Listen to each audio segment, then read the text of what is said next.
कैरीची चटणी बनवण्यासाठी मी कैरीचे थोडे पीस घेतलेले आहेत, तुकडे करून घेतलेले आहेत. त्यानंतर इथे घेतलेले थोडी साखर, जिरं घेतलेलं, थोडं मीठ घेतलेलं आहे, 2 मिरच्या घेतल्या. तिखट आहे त्या मिरच्या, तुम्हाला जर जास्त तिखट पाहिजे तर आणखीन घेतल्या तरी चालेल. 7-8 लसूण पाकळ्या घेतल्या आहे, अर्धी वाटी खोबरं घेतलेलं आहे आणि कोथिंबीर भरपूर घेतलेली आहे. एवढे साहित्य मी कैरीची चटणी करण्यासाठी वापरणार आहे. आता हे सगळं साहित्य आपल्याला मिक्सरमध्ये बारीक करायचं आहे. त्यानंतर लसूण, हिरवी मिरची,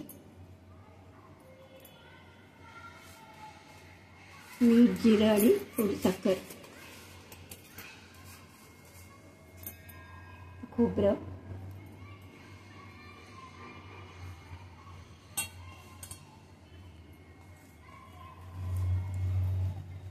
कोथिंबीर जरा आपण बारीक करून घेऊ. थोडंसं पाणी टाकायचं, जास्त पातळ नाही करायची.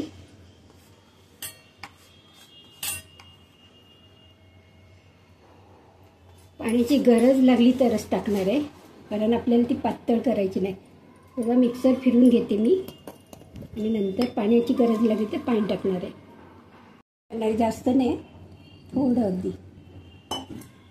आता परत मिक्सर लावते मी. अशा प्रकारे चटणी तयार. थोडी जाडसरच ठेवायची, एकदम फाईन पेस्ट नाही करायची, ती चांगली लागत नाही. हे आपण चपाती बरोबर, भाकरी बरोबर किंवा डाव्या साईडला आपण जेव्हा पान वाढतो किंवा ताट वाढतो, थाळी तयार करतो, त्यावेळेस डाव्या साईडची डिश आहे. म्हणजे डाव्या साईडला आपण चटणी, लोणचं, पापड, कोशिंबीर वगैरे वाढतो.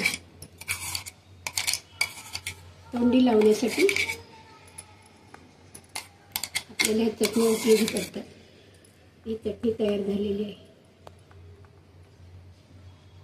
माझी ही कैरीची चटणी, ही रेसिपी तुम्हाला आवडली असल्यास लाईक करा, शेअर करा, सबस्क्राईब करा. याच्यावर आता फोडणी वगैरे देण्याची गरज नाही, त्या चटणीला असंच खायचं असतं.